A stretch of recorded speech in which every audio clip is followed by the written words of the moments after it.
You're going to find when you can call right after you leave that listing appointment, it really creates a wow factor and sets the relationship off on a very impressive tone where they're impressed by your service, which means they're going to take your advice and they're likely to refer you business now and in the future.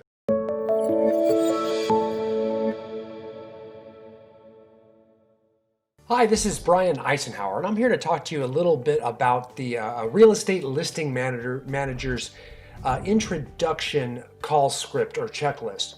And this could be, whether you're a real estate team that has a listing manager, or you're just, a solo agent that has a single real estate assistant. I think this is something that we definitely want to do with all of our listings, is try to introduce our client, our new seller client that we've just had a listing agreement sign on, to our administrative assistant as quickly as possible. Because the idea of having a real estate assistant is trying to let go of a lot of the administrative tasks, and a lot of that is client communication too, to our assistant, so we as real estate agents can then go out and try to generate more business and do what we naturally do well, which is sell and be rainmakers. So in order to do that, then we got to let go of something, right? And that's why we bring an assistant, is to handle more and more of the administrative side of the business. And that starts when we initially get into agency agreements, whether that be a listing agreement or get into a buyer agency agreement. We want to let them know we have a team, and we want to be able to let go to that team. And oftentimes our administrative assistant is not someone that is as comfortable as a real estate agent at social interaction. They'd rather, email or text and things like that, which is perfectly normal. And that's good, because we want someone who enjoys the role, but they do need to communicate via telephone with clients as well, because if they don't, those clients are always going to be calling the agent, and the agent's going to be the only one that can solve problems. So the agents are going to be in the business rather than out getting more business more often than not. And that real estate assistant or administrative staff member or listing manager is not really going to be owning the administrative side of the business and taking away that side of the business so the rainmaker can make rain. So very important there. So what I'm going to do is I'm going to show you a little bit about this, take you back into Icenhower Coaching and Consulting's tools and systems a little bit, so I can kind of show you the call checklist and how to best use the introduction call checklist script. So let me turn my computer around a little bit here for you, and I think we'll be able to show you a little bit better. We're going to go into one of our clients' files here, and this is where we kind of manage, we work with our clients here, and we communicate back and forth. We take notes, share those notes with each other, communicate, throughout the week. Most of our coaches have, weekly coaching calls with all of our clients. When we do that, we monitor all of their lead generation activities, business growth, things like that all the way through. And we share a lot of files with them as well too. This is one of our two platforms that our clients have access to. And if we move through it a little bit, we do have an administrative assistant job description that's very detailed, inventory pipelines for them. But ultimately, somewhere down here, we're going to see our listing manager introduction checklist. That's what we want to talk about, right? So this is it. This is the assistant's first call checklist, and you can see there's some general contact information at the top, and then we go through a checklist of confirming they have our business card, the administrative assistant making sure that the agent gave it to them, kind of letting them know of office hours, confirming their phone numbers, their email addresses, their communication preface, email, phone, text, when, at home, at work. Both of these are for home, at work. How we want to give notice of showings of the property. We're going to do lockbox, we're going to call them first, et cetera, et cetera. We're going to set up a showing solution service, how they want to be communicated in that as well too. Then we go through a little bit of an expectation talk with them about what to expect from the assistant themselves. And we're going to get a lot of information from them as well too, confirming the loan amount, the HOE fees, the net sheet, make sure they have a copy of the listing agreement they probably just signed, going over the MLS listing and making sure we get their approval for that, website creation, installing the sign, weekly progress report, making sure all the disclosures are signed, learning a lot about different requirements of the homes,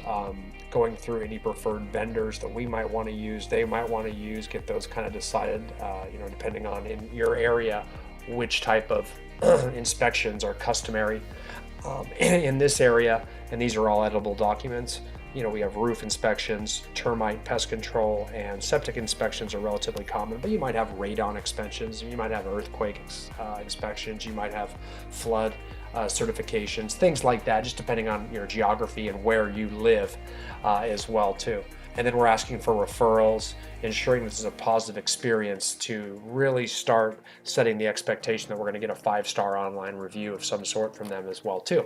And so that's kind of what the first call checklist looks like.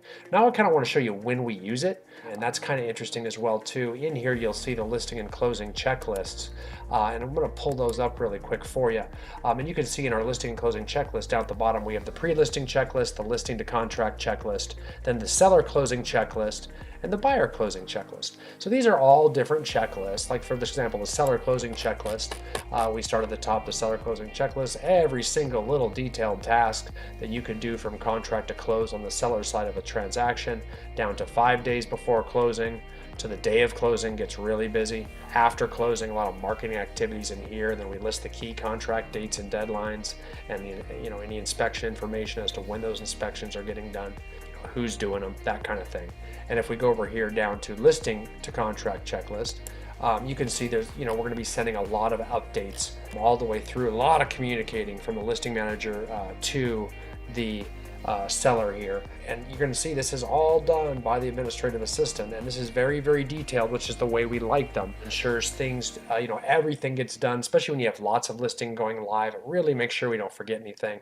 There's a lot of marketing activities in here as well too. Just listed mailers, flyers, open house, Instagram posts, etc. Flyers being created, mailers being created, and then the listing goes live on the MLS. Thank you cards just listed, open house marketing, etc. And then we got weekly activity reports where we're emailing to the sellers and then also calling the sellers to go over them, to show them their online activity on all their websites, discuss any showing activity, any marketing activity we've done, and basically talking, trying to keep them up to date proactively, because one of the rules of a good real estate assistant is we really don't want our clients calling us a lot. We want to be proactive and preventative. So, if you're calling your clients to communicate to them, you're going to find that you're providing a good customer service. They won't call you that much. But if your clients are always calling you, we're doing something wrong with customer service. The fact that you're just answering the phone call really is a problem, because that means they've got a lot of problems. They're calling you with questions, which means they don't know things. Just think about yourself. If you've ever called a company or an entity quite a few times, you're getting frustrated that you have to call, which means they're not proactively giving you the answers to the questions in advance. So understand, just because you respond to people and respond quickly even doesn't mean they're happy. They shouldn't be calling you. So the way we do that is we get ahead of it. So we don't just wait for them to call us. We call them even when we've got nothing, just to ask them to make sure everything's going okay. And that's the important part. We always want to be proactive, so we're calling them at the same time every single week. I like to do that Fridays, early in the day Friday before the weekend, because it's very important that they hear from us as a listing manager every single Friday, because that's when they're, we get them up to date as to what happened throughout the week with all those activities I told you about. And that's when they sit down and they talk together as a family, right? And they start, they talk about the realtor, and they start to realize, wow, yeah, she calls me, that assistant's really good. She calls me every single Friday and goes over everything with me. So when they do talk about you and your service together, they have good things to say. If they've not heard from you from a week and they start talking, they develop a lot of questions. They say, I don't know, we haven't heard anything, we better call her. So then they call her, and here we are. Now we're behind, we're back on our heels, and they've got problems again and questions and issues that we have to respond to. And that's when the relationship starts to go down a little bit. But if we're out in front of them, always proactively calling them makes a huge, huge difference with regards to customer service. And that just doesn't happen enough in the real estate industry, which is why they always, the biggest complaint of all real estate agents is always, I don't hear from them enough. That's because they always have to call us. So we have got to get out in front, and we got to call them and let them know we're going to call them in that listing appointment, and then do it every single week. And it starts with that introduction call checklist. So I'm going to switch this back around here and tell you when we do it. I'm going to pull up that listing to closing checklist again. So after we get through the pre-closing checklist, the pre-listing checklist, which is your admin's going to prepare all these things for you to go on your listing appointment, right? So that, all getting all set up, because if you're busy, you're taking lots of listings, they're going to actually spend time and make sure that your entire listing package is ready, and you know everything you need to go to do to effectively get in there and take that listing with confidence, right? Once that listing agreement is signed, we switch over to the listing to contract checklist, and the very first thing on that checklist is admin intro call to sellers immediately after listing is signed. That's right, immediately. If possible, we do it, the minute the listing agent leaves the house, gets in the car, texts the admin, and then that admin calls them like within 5 or 10 minutes after the agent left the house to take the listing. That is impressive. They'll be like, wow, you guys are on the spot. Like, we're going to get after this right away. And it really sets that tone for a 5-star for review or a great testimonial, or for them to refer you to clients, because it starts to create that wow factor. Most agents don't get around to that for a while. They don't call them back for a while. They tend to avoid their clients. They shudder when their clients call them and they have to deal with them because there's problems. This is the opposite. We're getting after it and trying to impress. Now, sometimes listings are taken at night or on weekends, and maybe the administrative assistant needs to call first thing in the morning. That's fine, but call first thing. You're going to find when you can call right after you leave that listing appointment, it really creates a wow factor and sets the relationship off on a very impressive tone, where they're impressed by your service, which means they're going to take your advice and they're likely to refer you business now and in the future. So anyway, that's the idea. We do that right away, and that's when we use that call checklist. You don't have to wow them by what you say on the call. It's the fact that you're doing the call and you're doing the call quickly, right in between the pre-listing checklist and the listing to contract checklist is how we started off. So that's the idea behind that introduction call from your real estate assistant or listing manager. I hope this helps you guys a little bit. And if you do like this video, please like the video below and subscribe to Icenhower Coaching on YouTube as well. If you have any questions, thoughts, or concerns, leave comments down below and we'll get back to you and answer those on this topic if you'd like. You can connect with Icenhower Coaching on both Instagram and Facebook and LinkedIn.